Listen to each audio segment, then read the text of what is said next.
an accident. One of the options, they say they want smoke with me. You don't want to take it there. Excuse me, have you seen Nemo?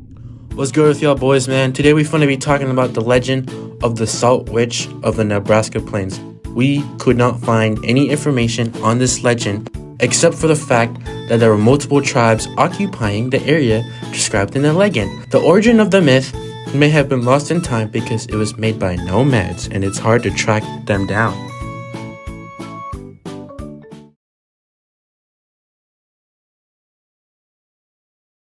On the Nebraskan plain, there was once a pillar of salt, about 40 miles from where the Salin River flows into the Plate River. White men used to hear of this pillar of salt as the Salt Witch. For a long time, an Indian tribe resided at the connection of these two rivers.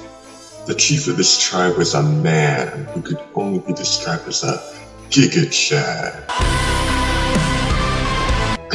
His people glorified him. However, he was so fierce that no one befriended this man except his wife, who alone could quench the burning flames of rage that consumed him.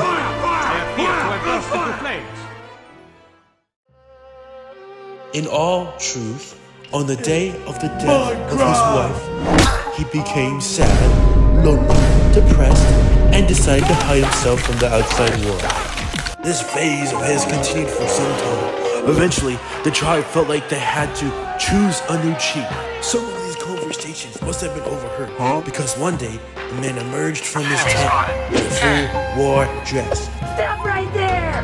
Then, without a word from anyone, he walked westward across the plain.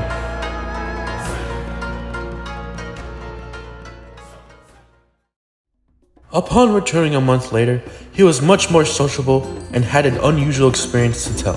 Hi guys!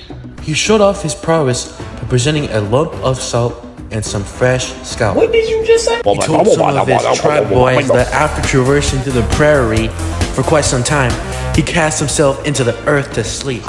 Sometime later, he was then awakened by the cries of someone close by. The moon was full and stars glistered in the sky, giving light to the sight before him.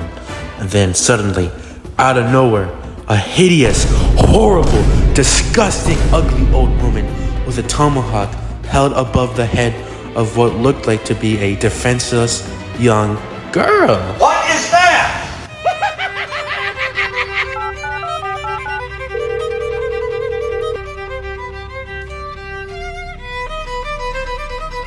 FBI? Him. Come on, Wolf! There he is! Get him! The old hag tightened her deathly grip around the girl's throat and raised her weapon as if she was about to strike. But then, in that very moment, the chief caught a glance at the face of the little girl, so desperately trying to escape.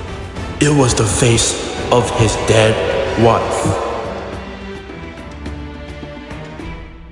The chief then let out a cry of rage and leaped at the old lady, burying his hatchet in her skull?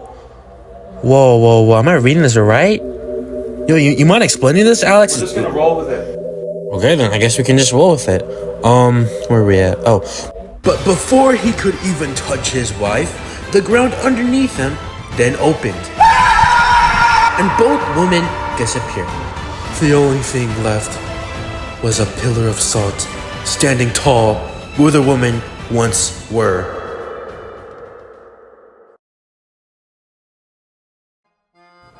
For years, Indians have claimed that the pillar was under the custody of the Salt Witch. Every time people went there to collect salt, they would pummel the earth with clubs, believing that each blow would hit the witch herself and would keep her from doing any other evil.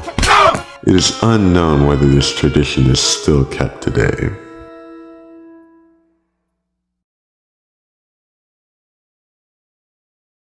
Hey guys, it's Seneca.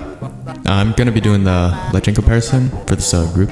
So yeah, they decided to go with the story of Sodom and Gomorrah. I'm assuming that everyone has heard this story, especially if you were in Pastor Brent's class last year, but to summarize it, God sent 2 angels to tell our main protagonist Lot to leave the city of Sodom and Gomorrah and to never look back once they left. Now, Lot's wife looked back at the city after directly being told not to and got turned into a pillar of salt as a punishment. Now, as we look at both stories, we could tell that there was someone in both of them that got turned into a pillar of salt. Both main characters had to undergo the emotional hurdles of losing the ones that they love while also staying strong. The scenery of the stories are both desert-like environments with somewhat spiritual beings visiting the protagonist. Now, there wasn't necessarily any murder in Lot's story. However, both stories had some sort of death involved. But yeah, that's all I was asked to do. So, yeah. Bye-bye. Love you.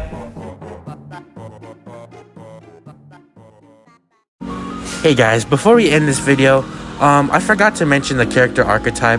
His character archetype is an outcast because he stands out, doubting him, something about talking about him behind his back, and then he said, I'll just put up a screenshot on the screen. Remember, little boys and girls, it's just a myth, a Native American myth, right, Alex? Yeah, 100%. Yeah, he said it, so make sure to smash that like and subscribe button. I'll see you guys next time.